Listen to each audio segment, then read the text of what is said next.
You could call it McMentum. Linda McMahon is slowly closing what 6 months ago seemed like an insurmountable gap to catch up to Richard Blumenthal in the race for U.S. Senate. She spoke with me earlier today about the fusing of passion and patience. Thank you, Linda, for being here. And I know that you are a very direct person, so let's get right to it. The Hartford Courant endorsed Rob Simmons this week. Tell me why you think that they're wrong, and what's your reaction to it? I mean, does it change your strategy? Are you going to spend more time on Simmons or not? Oh, it doesn't change my strategy because ultimately, what we're down to is we have a primary on August 10th. The voters will have a choice on that primary. And they'll make the selection. So I'm looking for the endorsement of the voting public. And I appreciate media endorsement. I like endorsements from all different fields. But it does not change my strategy because I'm talking about issues. I'm focusing on what the people in Connecticut tell me they're concerned about, which is jobs, debt, economy. And my message is resonating well.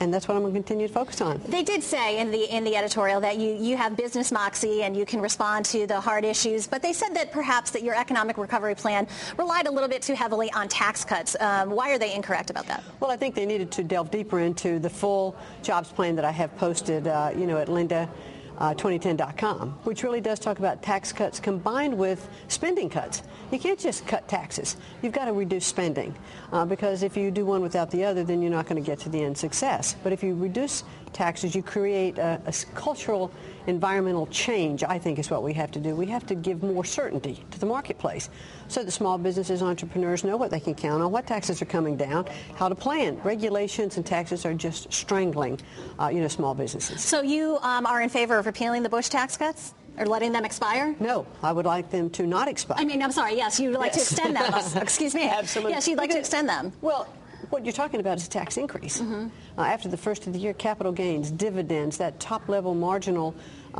tax is going to increase, and that's the impact on small businesses that operate as sole proprietorships or subchapter S corporations. So the $250,000 mark for them, they're not going to hire that next employee. They're going to cut back on what they're doing because it's a tax on work.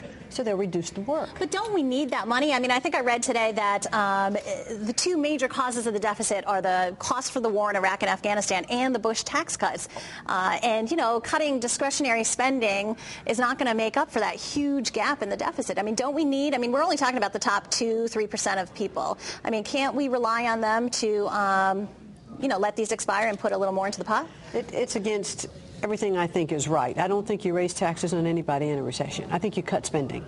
And I think if you reduce taxes, look at John Kennedy reduced taxes, the Bush taxes, Reagan reduced taxes.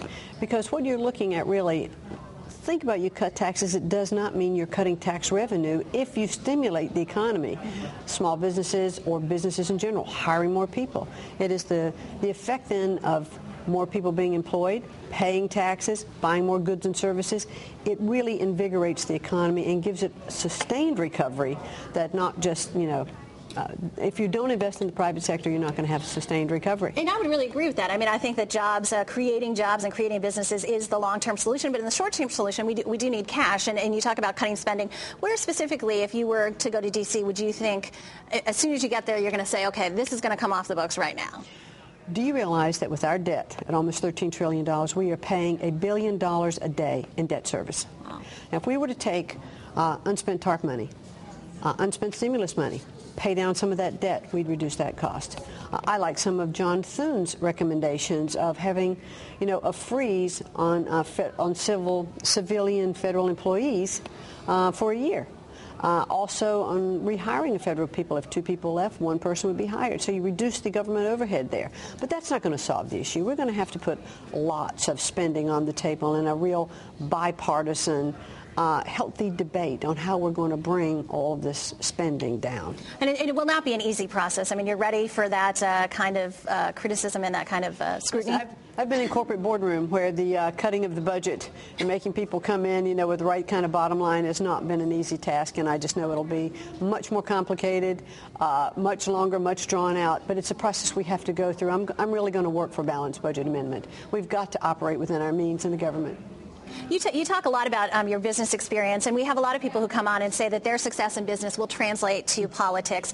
Does it frustrate you that, to get back to the Simmons endorsement, that they kind of extolled his experience in Washington when so much of your message has been, that's exactly what we don't want. We don't want a Washington insider back in Washington. Does that frustrate you?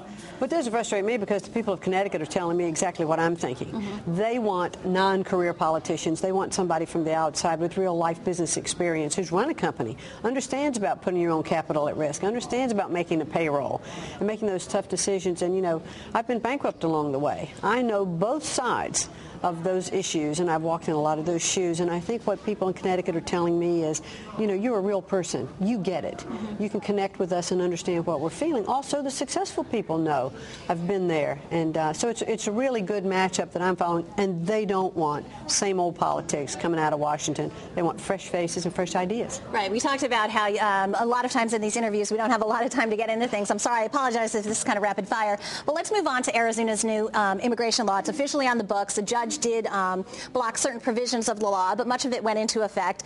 Tell me where you stand on the issue of local enforcement versus federal enforcement and immigration reform overall. Well, I can tell you that I do believe that the first thing we have to do is secure our borders. And it's the responsibility of the federal government to make sure that we have secure and safe borders. What happened in Arizona, I think Governor Brewer finally said, I'm sending a white flag. Yeah. She's not just dealing with illegal immigration, she's dealing with crime. She's dealing with her citizens being at risk, and she asked for help. I think it is really a shame that the United States government is suing a state over an issue instead of sitting down and trying to work it out and be helpful. Let me ask you, we were having this conversation before we started, woman to woman, I have a lot of young women friends who are young mothers. They have, 3 to 5 year olds, and we've been talking about the race. I have one particular girlfriend who's a big Republican, and she's trying to get her hands around, it's just like your commercial that you're running. She's trying to get her hands around, she enjoys some of your policies and some of your stance on the issues, but it's the business that you're in. She can't get her, it's distasteful to her, she has issues with it. What sorts of conversations should I be having with her in terms of why she should, consider you for the next U.S. Senator when she has that discomfort with what your business is? Well, I think you have to separate the content side from the business side. The content's a soap opera. 16 million people every week in the United States watch that program. It's an action adventure soap opera that runs every week. So you have to be. It's a little edgier than soap opera. Well, it can be. Have you seen daytime soap operas lately? I don't watch soap operas, but yeah. But here's the point.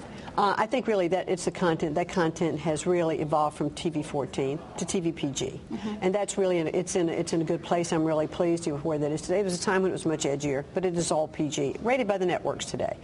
The business side of running a company, taking it private, taking it public, having the leadership and the management skills, being the interface to government for all the Sarbanes-Oxley governance provisions, having the compliance department report to me, having all of the financial, administrative, and legal divisions report to me. That business acumen and understanding how to drive consensus, pull people together, but holding the line when you need to. Yeah.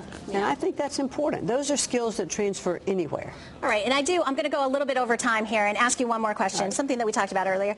Do you think it's important that you're a woman in this race? Do you think we need more women in D.C., and if so, why? Well, I do think we need more women, and I didn't realize this when I got into this race. It was shortly after someone brought it to my attention that if I'm successful in this bid for the United States Senate, I will be the first female senator from the state, U.S. senator from the state of Connecticut, which I think would be a real great thing to do. I think women are they're very good at detail. They're very good at administration. They're very good, I think, at building consensus, maybe more so, and sometimes, at least in my experience, I've found, maybe a bit better sometimes than men. All right. Well, thanks, Linda, for taking time. I know you have a very busy schedule. We appreciate it. We will certainly be with you all the way to the primary and beyond. Thanks. Thanks, Linda. Bye-bye. Up ahead, a stunning discovery of 6 children living in filth has some crying for change and how the state cares for children at risk.